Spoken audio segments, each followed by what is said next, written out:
नमस्कार। जरा सोचिए, एक बहुत बड़ा साम्राज्य जिसने लगभग पूरे भारत को एक धागे में पिरोया हो, अगर वो अचानक से बिखर जाए तो क्या होगा। आज हम इतिहास के एक ऐसे ही दौर की कहानी को समझेंगे जो महान मौर्य साम्राज्य के पतन के ठीक बाद शुरू होती है। तो सवाल यही उठता है कि जब इतनी बड़ी और मजबूत शक्ति खत्म हो जाती है तो उसकी जगह कौन लेता है।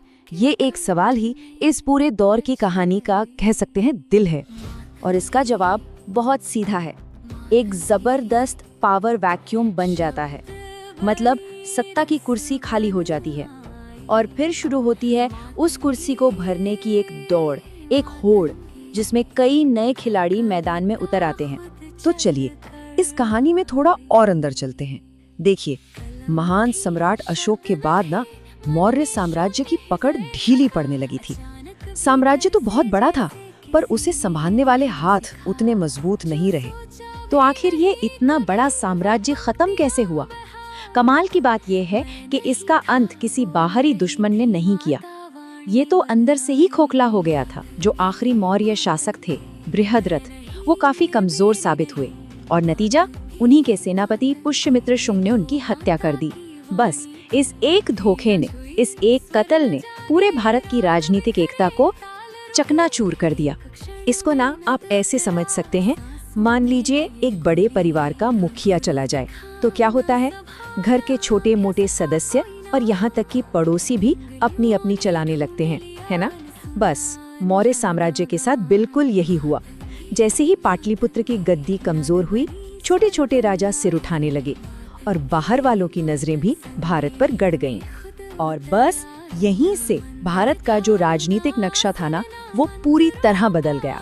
एक तरह से समझिए कि एक बड़ी तस्वीर के कई टुकड़े हो गए। अब देश मोटे तौर पर 3 हिस्सों में बंट गया था और हर हिस्से में थे नए खिलाड़ी और उनके नए नियम। इस टेबल से पूरी कहानी साफ हो जाती है। उत्तर भारत में शुंग और कण्व जैसे देसी राजवंशों ने कमान संभाली, लेकिन उत्तर पश्चिम का दरवाजा वो खुला रह गया और वहां से आए इंडो ग्रीक, शक और कुषाण। वहीं दक्कन यानी बीच भारत में सातवाहनों का दबदबा था और एकदम दक्षिण में चेर, चोल और पांड्य पहले की तरह ही राज कर रहे थे। अच्छा, ये जो बाहर से आए लोग थे ना, ये कोई छोटे मोटे कबीले नहीं थे। हिंद, यवन, जिन्हें इंडो ग्रीक्स कहते हैं, ये सिकंदर के साम्राज्य के वारिस थे और यवन शब्द संस्कृत में यूनानियों के लिए ही इस्तेमाल होता है। फिर थे शक और कुषाण, जो मध्य एशिया से आए थे, और कुषाणों में तो एक राजा हुए कनिष्क, जिन्होंने एक बहुत ही बड़ा साम्राज्य खड़ा कर दिया था। तो एक तरफ उत्तर पश्चिम में ये सारी उथल पुथल चल रही थी और दूसरी तरफ दक्कन में यानी सेंट्रल इंडिया में सातवाहन अपनी ताकत बढ़ा रहे थे। उनका दबदबा इतना था कि दक्षिण की तरफ जाने वाले सारे बड़े व्यापारिक रास्तों पर उनका कब्जा था। इसीलिए तो उन्हें दक्षिणा पथ के स्वामी यानी दक्षिण के रास्ते के मालिक कहा जाता था। अच्छा, ये तो हुई राजाओं और लड़ाइयों की बात, लेकिन इतिहास सिर्फ इतना ही तो नहीं होता है ना। असली कहानी तो आम लोगों की जिंदगी में होती है। तो चलिए अब ये देखते हैं कि इस सियासी उठापटक के बीच गांव और शहरों में जिंदगी कैसी चल रही थी। क्योंकि जिंदगी रुकती नहीं, वो तो चलती रहती है और बदलती भी रहती है। अगर हम गांव के समाज को देखें तो एक मजेदार चीज दिखती है। चाहे उत्तर भारत हो या दक्षिण भारत, ढांचा लगभग एक जैसा ही था। मतलब समाज 3 हिस्सों में बटा था। सबसे ऊपर थे बड़े बड़े जमींदार, फिर आते थे छोटे किसान जिनके पास अपनी जमीन थी, और सबसे नीचे थे वो लोग जिनके पास जमीन नहीं थी, यानी मजदूर और दास। हाँ, बस उनको बुलाने के नाम अलग अलग थे। खासकर उत्तर भारत में ये जो ग्राम भोजक था, वो कोई मामूली आदमी नहीं था।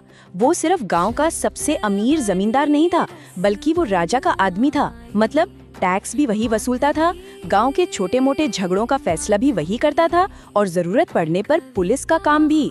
एक तरह से गांव का राजा वही था। चलिए अब गांव की गलियों से निकलकर जरा शहरों के बाजारों की रौनक देखते हैं, क्योंकि ये दौर सिर्फ राजनीतिक बदलाव का नहीं था।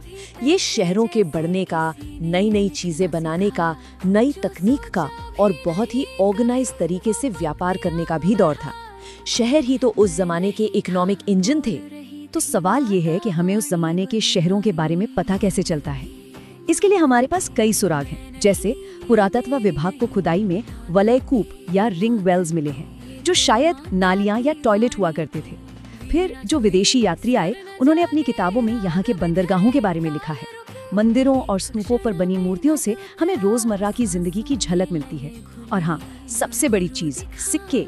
ये जो पंच मार्क्ड सिक्के थे, ये भारत के सबसे पुराने सिक्कों में से हैं। इन पर कुछ लिखा नहीं होता था, बस अलग अलग निशान बने होते थे। शिल्पकारी की बात करें तो एक चीज का जिक्र करना तो बनता है, NBPW या नॉर्दर्न ब्लैक पॉलिश्ड वेयर। ये कोई आम मिट्टी के बर्तन नहीं थे, ये एकदम शीशे की तरह चमकने वाले बहुत ही फाइन क्वालिटी के बर्तन थे। और ये इतने पॉपुलर थे कि देश के कोने कोने में पाए गए हैं। इससे क्या पता चलता है? यही कि उस जमाने में देश के अंदर ट्रेड नेटवर्क कितना मजबूत था। और ये जो सारा व्यापार था ना, ये बड़ा ही सिस्टमैटिक तरीके से होता था। जो कारीगर होते थे वो अपना एक ग्रुप बनाते थे जिसे श्रेणी या गिल्ड कहते थे। और ये श्रेणियां आज की बड़ी बड़ी कंपनियों की तरह थीं। सोचिए, ये नए लोगों को काम सिखाती थीं, सबके लिए कच्चा माल खरीदती थीं, बना हुआ माल बाजार में बेचती थीं, और तो और ये बैंक का काम भी करती थी। लोग इनके पास अपना पैसा जमा कर सकते थे। अब तक हम देश के अंदर की बात कर रहे थे, लेकिन इस दौर की एक और खास बात थी, और वो थी दुनिया से इसका कनेक्शन। ये व्यापार सिर्फ भारत के अंदर ही नहीं हो रहा था। भारत उस समय एक ग्लोबल प्लेयर था और इसका सबसे बड़ा ट्रेडिंग पार्टनर था रोमन एम्पायर। इस इंटरनेशनल ट्रेड की कहानी हमें कहाँ से पता चलती है? एक बहुत बड़ा जरिया है तमिल साहित्य, जिसे संगम साहित्य कहते हैं। ये करीब 2300 साल पहले लिखा गया था और इससे हमें दक्षिण के राज्यों और उनके व्यापार के बारे में बहुत कुछ जानने को मिलता है। तो संगम साहित्य बताता है कि पूरी दुनिया में दक्षिण भारत किस चीज के लिए मशहूर था। सोना, कीमती पत्थर और सबसे बढ़कर मसाले। और मसालों में भी एक चीज जिसकी दीवानी थी पूरी दुनिया, काली मिर्च। आप अंदाजा लगा सकते हैं कि इसकी डिमांड कितनी रही होगी। रोमन साम्राज्य में हमारी काली मिर्च इतनी कीमती थी कि उसे ब्लैक गोल्ड यानी काला सोना कहते थे। जी हाँ, इसकी कीमत सोने के बराबर थी। ये थी उस दौर में भारत की ग्लोबल पावर। और ये सारा व्यापार होता कैसे था? समंदर के रास्ते। व्यापारी बहुत होशियार थे। वो मानसूनी हवाओं का इस्तेमाल करते थे। हवाओं के साथ अफ्रीका से भारत आते, यहाँ से मसाले और दूसरा सामान लाते और लौटते वक्त अपने साथ लाए रोमन सोने के सिक्के यहीं छोड़ जाते। यही वजह है कि आज भी हमें दक्षिण भारत में खुदाई में ढेरों रोमन सिक्के मिलते हैं। तो अब वापस उसी सवाल पर आते हैं जहां से हमने शुरू किया था। क्या मौर्यों के बाद का ये दौर सिर्फ एक अराजकता का, एक बिखराव का दौर था, या फिर ये एक नई शुरुआत थी? एक ऐसा दौर जहां नए नए राज्य बने, नई कला और संस्कृति पनपी और भारत दुनिया से और भी ज्यादा जुड़ा। जैसा कि हमने देखा, ये दौर साबित करता है कि जब एक बड़ी शक्ति का अंत होता है तो वो असल में कई नई दुनियाओं का जन्म। नमस्कार। जब भारत का पहला महान साम्राज्य यानी मौर्य साम्राज्य बिखर गया तो उसके बाद क्या हुआ? क्या सिर्फ अराजकता फैली या फिर उस बिखराव से कुछ नया और स्थायी भी बना? तो चलिए आज हम इसी दिलचस्प दौर को समझते हैं। लगभग 200 ईसा पूर्व मौर्य साम्राज्य के पतन ने पूरे उपमहाद्वीप में यही सवाल खड़ा कर दिया था। एक इतनी बड़ी शक्ति के जाने के बाद जो खालीपन पैदा होता है, उसे आखिर भरता कौन है? और इस कहानी की शुरुआत होती है एक साम्राज्य के पतन से, मौर्य प्रभुत्व के अंत से। जरा सोचिए, एक विशाल साम्राज्य का अंतिम शासक बृहद्रथ अपनी ही सेना के सामने खड़ा है और उसका अपना सेनापति पुष्यमित्र शुंग उसकी हत्या कर देता है। ये सिर्फ एक राजा की हत्या नहीं थी, ये एक युग का अंत था। इस एक घटना ने मौर्य शासन को हमेशा के लिए समाप्त कर दिया और पूरे भारत में एक जबरदस्त शक्ति का शून्य यानी पावर वैक्यूम पैदा कर दिया। और देखिए, जब सिंहासन खाली होता है ना, तो दावेदार तो कई सामने आते हैं। मौर्यों के जाने के बाद भारत की राजनीतिक तस्वीर पूरी तरह से बदल गई, जो मुख्य रूप से 3 अलग-अलग इलाकों में बंट गई। तो मैदान में ये नए खिलाड़ी आखिर थे कौन? चलिए देखते हैं कि मौर्यों के बाद के भारत का राजनीतिक नक्शा कैसा दिख रहा था। यहाँ हम देख सकते हैं कि जैसे 3 अलग-अलग दुनियाएं उभर रही थी। एक तरफ मध्य भारत में मौर्यों के देशी उत्तराधिकारी थे, जैसे शुंग और सातवाहन। फिर था उत्तर पश्चिम, जो हमेशा से बाहरी दुनिया का दरवाजा रहा है। वहां इंडो ग्रीक और कुषाण जैसी विदेशी शक्तियों ने दस्तक दी। और बिल्कुल नीचे दक्षिण में चेर, चोल और पांड्या जैसे ताकतवर राज्यों ने अपनी एक अलग ही पहचान बनाई। इनमें से सातवाहन बहुत ही शक्तिशाली थे। वो खुद को दक्षिणापथ के स्वामी कहते थे। जिसका मतलब था दक्षिण की ओर जाने वाले रास्तों के मालिक। ये सिर्फ एक टाइटल नहीं था, ये उनके आर्थिक दबदबे का एक बड़ा ऐलान था। और अगर हम सुदूर दक्षिण में जाएं तो वहां सत्ता 3 प्रमुखों चेर, चोल और पांड्य के बीच बटी हुई थी। इन्हें तमिल भाषा में एक साथ मुवेंदार कहा जाता था और इन्हीं तीनों ने मिलकर उस युग की नींव रखी जो अपनी शानदार कविता, संस्कृति और व्यापार के लिए जाना गया, जिसे हम संगम युग कहते हैं। लेकिन देखिए, बड़े बड़े राज्य सिर्फ राजाओं और लड़ाइयों से नहीं बनते। उनकी असली नींव तो आम लोगों के परिश्रम पर टिकी होती है, जिसकी शुरुआत हमेशा गांवों से होती है। इस दौर में ना खेती में एक तरह की क्रांति ही आ गई थी। लोहे के औजारों का इस्तेमाल बढ़ा, सिंचाई की बेहतर तकनीकें आईं, जैसे नहरें और तालाब। इन सब का मतलब क्या हुआ? ज्यादा जमीन पर खेती और ज्यादा पैदावार। और यही कृषि अधिशेष यानी जरूरत से ज्यादा अनाज इस पूरे युग की आर्थिक रीढ़ की हड्डी बना।